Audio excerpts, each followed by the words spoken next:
Welcome back to the Sioux City Show. My name is Taylor Grote. I'm hosting this thing. In the studio with me today, I have Mr. Brad Lepper, my business partner and media mogul, coffee guru, real estate tycoon. What else is there? It pretty much covers it. All right. So yeah, Brad is a partner in Honeywave Media. He's been with me now for 2 years. 2 years. We've been making moves hand in hand. Brad's a little bit more of a silent partner, but he is definitely my go-to voice of reason for almost all decisions that I'm making around here that are outside the scope of like where to point a camera and how to do something creatively. Brad like really brings a ton of insight into the business side of things, and I recommend anybody out there who's trying to get into the business world of creative and you're a creative, find somebody who knows the business part and team up with them. So Brad, I guess like talk a little bit about what your path has been to like get to the point where you're at right now, because I know we've had you on the podcast before and you talked about it a bit, but I just think it's very interesting that a guy your age, what are you, 33? 34. 34 has his hands in so many different pots at this point. So go ahead and talk about that. Yeah. It is kind of a strange thing. So got started in the entrepreneurial world back in would have been 2010. Throughout my teenage years, I read all the books from Robert Kiyosaki and all those guys, and was really interested in real estate and had an opportunity with a friend of my father-in-law's who he owned a property in Dakota City. There's a little 13-unit apartment complex, and the guy had an issue with one of his tenants embezzling money from him, and he was going to lose the project to the bank. And so we made a phone call to my father-in-law asking him if he was interested in buying it. And my father-in-law didn't really know and wasn't that interested at the start, but he got a hold of me knowing that was my interest and got me the numbers. And I remember sitting on the bed in our little tiny apartment up in Lamar's. Hannah and I were married, newly married at the time, and just had them scratched out on a plain white piece of paper. And I did the numbers like, this thing makes money. And worked it out with my father-in-law that I could borrow my half of the down payment and paid him back over 2 years. And that's how I got into real estate. And once you get your first deal done, then it's just kind of rolling it from there and kind of proving the fact that you can manage a property goes a long ways to the bank the next time you want to buy something. So we went from there to another little apartment over in Dakota City. And then after that, found a laundromat that was for sale. So that was the next one. Now, correct me if I'm wrong, but the laundromats are what directly led into Stone Bru, the coffee franchise existing, right? Exactly. So when I moved to town, I came to town and went to work for Shields for 3 years and helped with the water sports area. Was a midliner for all the Shields people out there. And so while I was there, I got started doing the real estate. And then it was the opportunity with the laundromat that got me where I was officially fully self-employed. So for about 3 years, I was doing both. And then was able to get started in the laundry business and learned a lot of hard lessons in that first endeavor. But because of that, ended up having the opportunity to do the one down on Gordon Drive, which was, I was into that building for the laundry business way before I had ever even thought about being in the coffee business at that time. And now, speaking of coffee shops, I think that there's probably been a little bit of changes since we last talked on the podcast. There was... I'm sure that the Dunes was in operation at the time, and now we've kind of shifted away from that, where you're in the Sunnybrook location. Yep. That has become the crown jewel of the Sunnybrook neighborhood. I guess, like, explain, because if I didn't know you and I didn't know the process behind it, I would have thought that you hired, national consultants to come in and talk about how to set up the equipment and interior designers to lay out the whole, interior of it. But, like, I guess, did you have any help on that? Not really. So we just the school of hard knocks. So we built that first store there in that laundromat on Gordon Drive, and made a lot of mistakes where we put sinks in the wrong places. We didn't have enough refrigeration. We didn't have pitcher rinsers. We didn't have anything in the right place. It was just a couple of people. There were Robbie Jennings, Jeff Boonster, and myself, and none of us had ever built a coffee shop. So we just kind of took shots in the dark, so to speak. And the place would run and we could make coffee, but it just wasn't very efficient. So when we moved to the dunes, we were able to kind of think a little bit more with experience about workflow and how to make lattes and make drinks in the right progression. So we made some good moves there. But then again, every time you do something, you're like, yeah, maybe I'm going to tweak this. And so that really, Sunnybrook is a culmination of our 5th coffee shop build, because we had one at the Honda dealership and then one at Riverview Surgical. So Sunnybrook was our 5th one. So as far as like laying out equipment and plumbing and all that, that was really just trial and error and school of hard knocks. And then design, that's just something that my wife and I have always enjoyed. And so Sunnybrook allowed us to have a little bit of a blank canvas where we had a bigger space.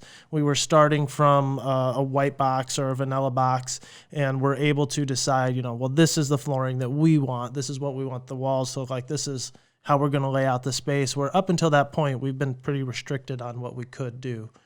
So we kind of got to go crazy on that one. Yeah.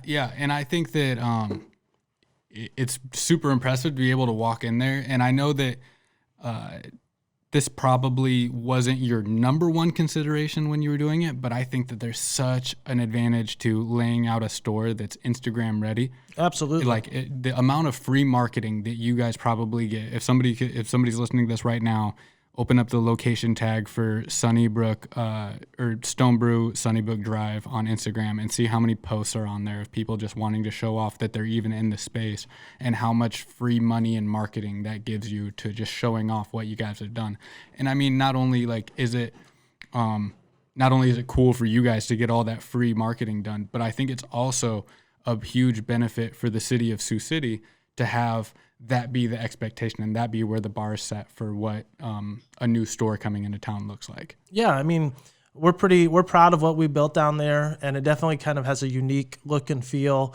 And Instagram was certainly a consideration when I spent like 4 days hand stacking all the wood in the fireplace, and just even the money that we spent on some of the aesthetic things down there.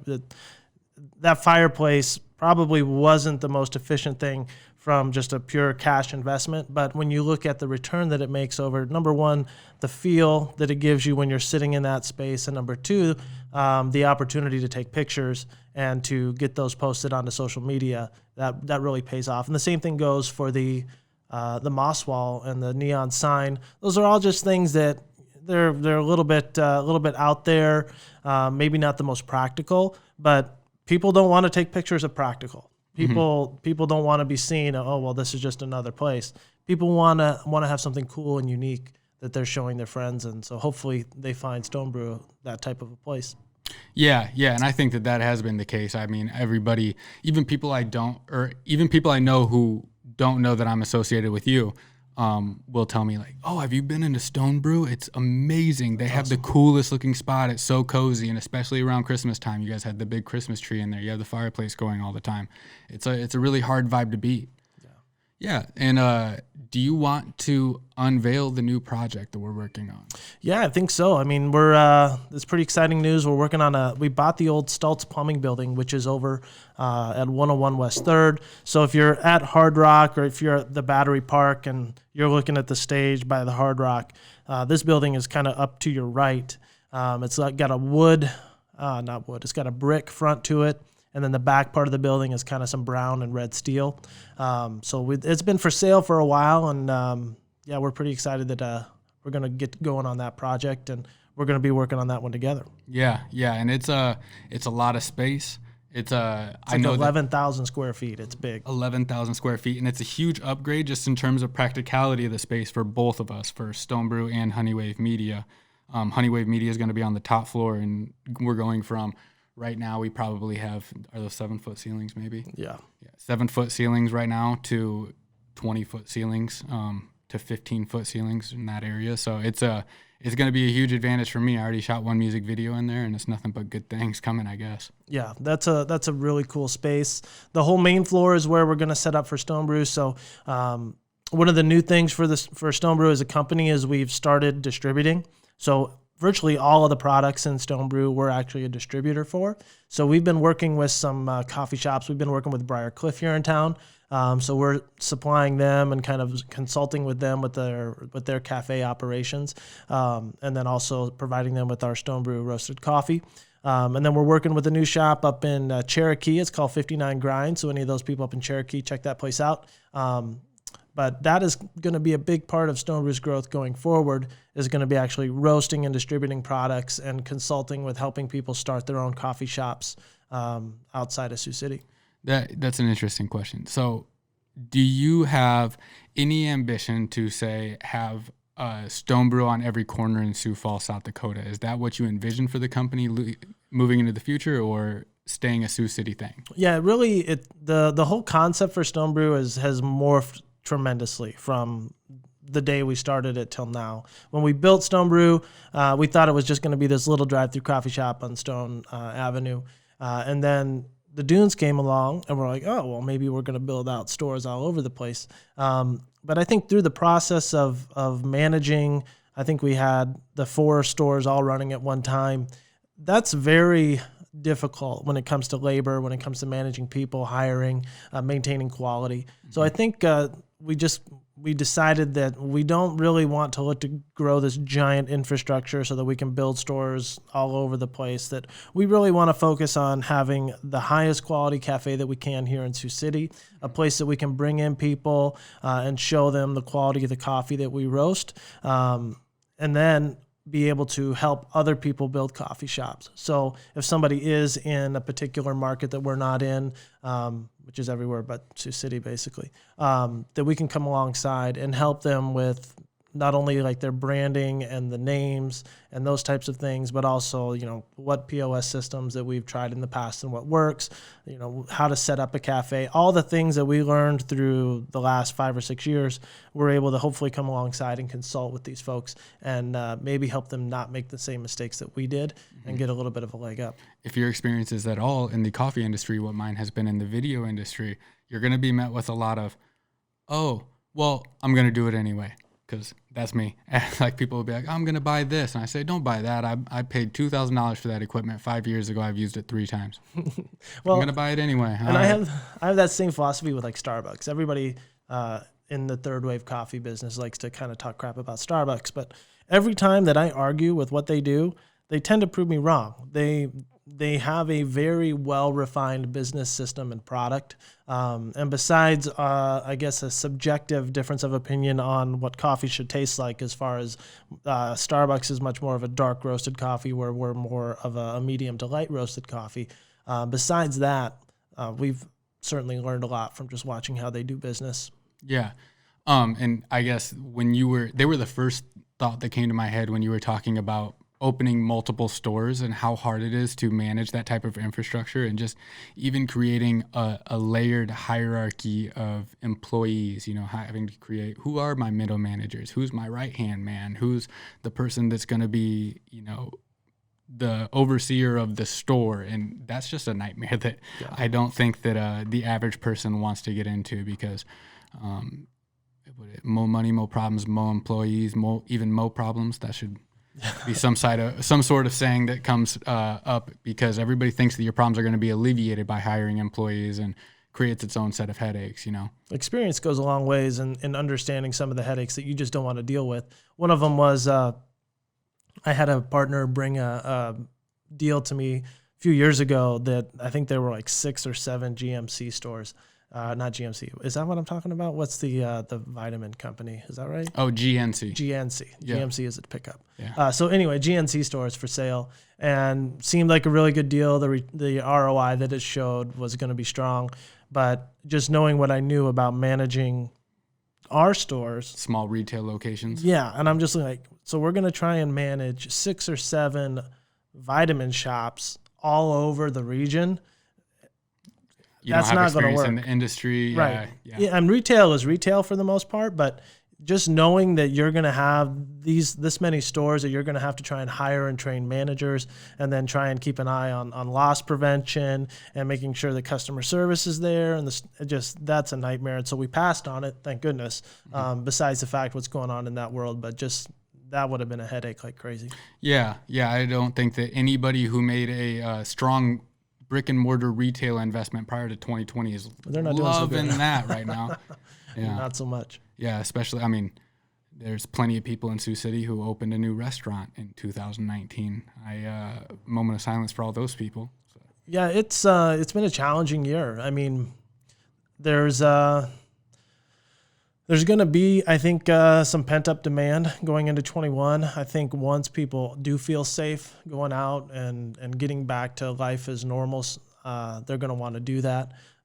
So the people that were able to survive through this and make it out on the other side, I think are going to see a good growth pattern going into 21 and 22. Fingers crossed. So we'll see what happens. Yeah. I guess as far as with the space at 101 West 3rd, what is there going to be any new capabilities opening up for Stone Bru? So yeah, right now we're roasting down here at 609 Wesley.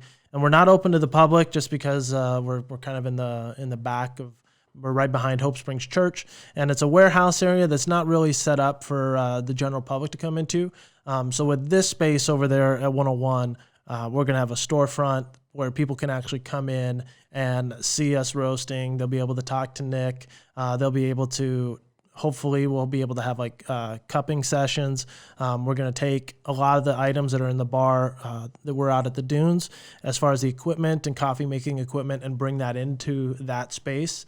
So it'll be really like a full service bar, roasting area, cupping area. We'll also have our coffee for sale in bags for retail. And it's not going to be a cafe like we've done in the past where you can come in and you order your latte and sit down for 2 hours, but it's going to be more of like an educational space, like an experiential situation where you can come in and understand, you know, this is what this origin is. This is what it looks like in green form. You can watch the roasting process from beginning to end, which takes about 18 minutes, something like that. So people will be able to come in and in a half hour have a really cool experience of watching coffee be roasted, all the sights and smells that come along with that, and then also know in depth the details of the whole bean coffee that they're taking home. And we'll have grinders and everything set up so we can grind it to their specific brew style. So yeah, we're excited. It's going to be a great educational space too. So hopefully we can have room for, we can have people in, do classes and instructionals, and we're pretty excited for what it can become. That sounds like a huge step up as far as, you know, I'm in the space with you guys right now. Full disclosure, Brad and I share an office. Yep. And this space, it's super cool. Like, I love being able to check out how the roasting operation goes. And I like smelling it too, so that's convenient. But it'll be great for people to be able to be in a space where they can understand what you're doing and Right. what the difference is, and that you're not you're not like a repackager of coffee. You're not somebody who's faking that they're roasting coffee and actually getting it from somewhere else. You're actually taking the raw beans, the washed beans, right? The processed beans. Yeah, the green beans, and roasting them to create coffee beans, and then being able to offer that product a couple days later to people in Sioux City who want to buy that product fresh. Yep. And so this is kind of moving topics a little bit, but I think it's interesting, as somebody who's known you for a while now, with your non-traditional education in terms of being homeschooled.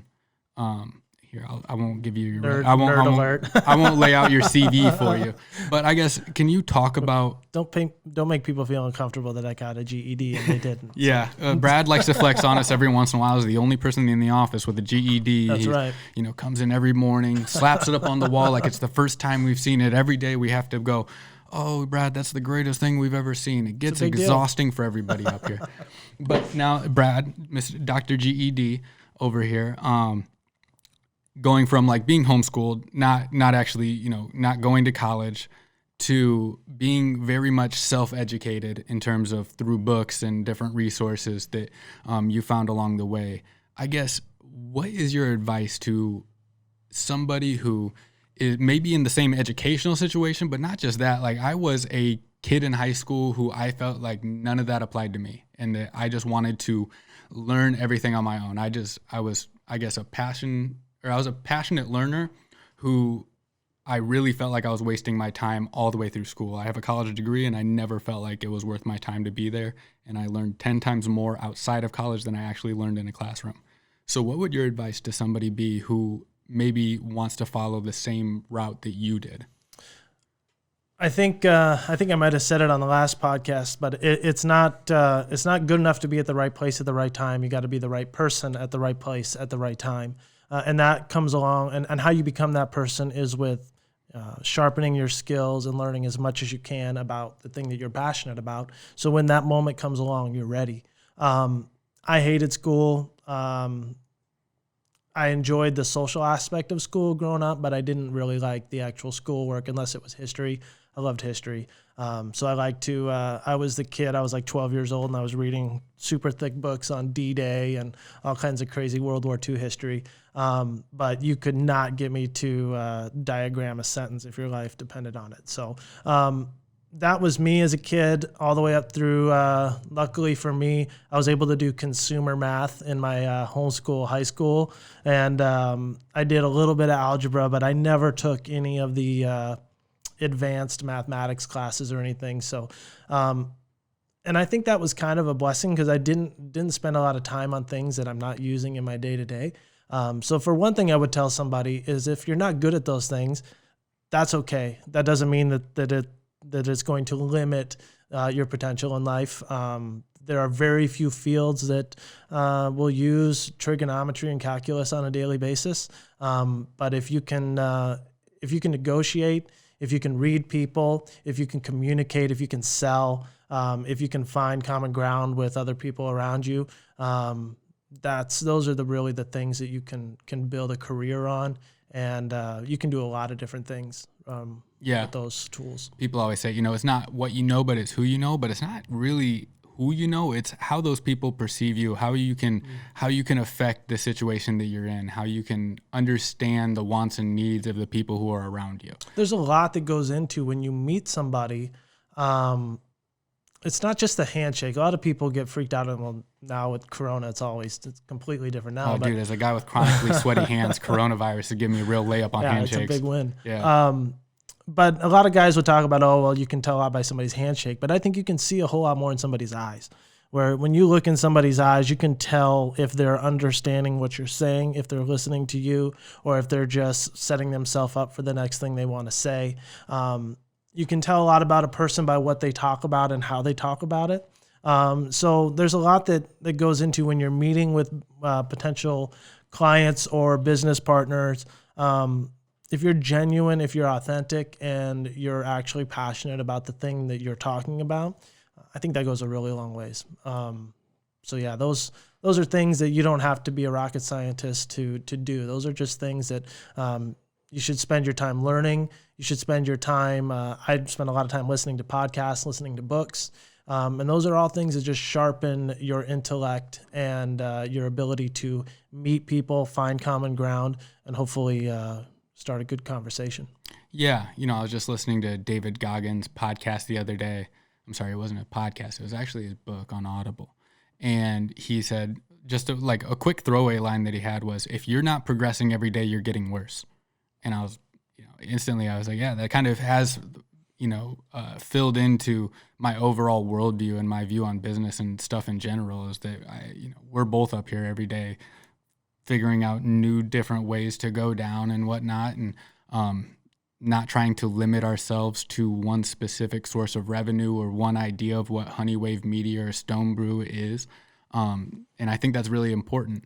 And I think that's a big mistake that a lot of people make is they spend so much time before they start a business or before they do a deal or before they enter into anything, and they want to analyze everything about it and they want to know every possible outcome. And you just got to do things sometimes. I think I've said before that, entrepreneurs aren't successful because they're smarter. Sometimes entrepreneurs are successful because they're not as smart and they didn't see how bad it could have gone, but they just did it anyway. And I know that I have been in that position many times where I look back and be like, man, knowing what I know now, I shouldn't have done that. But it worked out and I learned something, or it was a successful deal.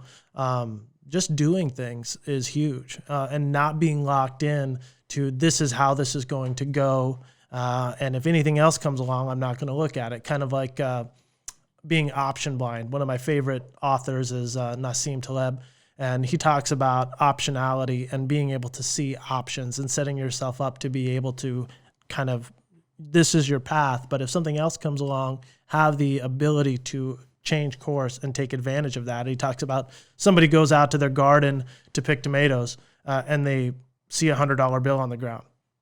Just because you went out to the garden to pick up tomatoes doesn't mean you shouldn't pick up that $100 bill, right? So optionality is entering into a business and saying, well, we started with this idea, but now that we're here and we see this opportunity, we're going to go this direction. So don't overthink it starting, and always keep your eyes and your mind open to new options. Yeah. And I mean, that's kind of how we even met and started. I mean, more or less, I think we'd crossed paths once or twice before, but before I asked you to be on the podcast with me and for your first appearance. And we came into that just as relative strangers. And then we sit down for a podcast, and then it led into a few more conversations. And a month later, 2 months later, we're actually in business together with contracts and all that signed. And, before I met you, Honeywave Media was just something that I was running more as a concept or as a theory. It wasn't really running as a business. I was just doing some freelance work on the side and making a podcast under the name Honeywave Media. And I mentioned at the top of the podcast, but you said it earlier, like your education, what you don't know in education is all right. You're going to be able to figure out somebody else to do it or whatever the case may be. And I didn't know 99% of the things about the business world. And you were able to come in and instantly provide like pretty much that 99% that I had no idea of what I didn't know. And I think that it's really taken or given us the opportunity to grow Honeywave from an idea into an actual organization, an actual business that is creating money now. And that's the great thing about entrepreneurship is like once you've learned how to start and run one business, the product might change. I might move from clean clothes to lattes, or I might move from lattes to apartments. But the basics of understanding, having a good lawyer, having a good accountant, understanding payroll, and having, in our situation, we use a company that does our payroll for us, and like finding those things that it's like, can you beat your head against the wall and learn this skill? You certainly can. But is it worth the fee to just pay a professional that is their business and let them do it for you? It's worth it. It's worth it. Yeah. And then to be able to free up that time that you might bang your head against the wall trying to do your own taxes every year, and probably screw it up, versus hiring an accountant that does it every day, nails it. You got them all year to ask questions, and then move on. Those are the things that is like, once you have those set up, you can roll it into the next business and the next business and the next business. And those are relationships that you don't have to remake every time. Same thing with banking. Once you have good banking relationships, and you have that comfort with your banker and your lender, it makes it a whole lot easier when you come across that new deal and you're like, I want to look at this property. You just call them up. They know you. They know your finances, and you're able to move faster. So, with you and I, it was just we saw that we had a similar perspective on the future in regards to social media, branding versus selling, understanding that storytelling is the way of the future, and that if you can tell a story effectively, you can sell anything, regardless of what it is. I think it was just seeing eye to eye on that, and then just finding ways that we could both contribute to something bigger than we could each do on our own. Definitely. And I want to put a pin in that because I think that's going to be its whole own episode. And since we're in the same office together, we can record another podcast here soon. And it is 1 degree outside right now in Sioux City. And we had to turn off the heat for this episode. And I'm freezing in here, and it's getting to the end of the day. So I think that we're going to come back for a part 3 here soon. Let's do it. I appreciate it, Brad. I appreciate everybody tuning in.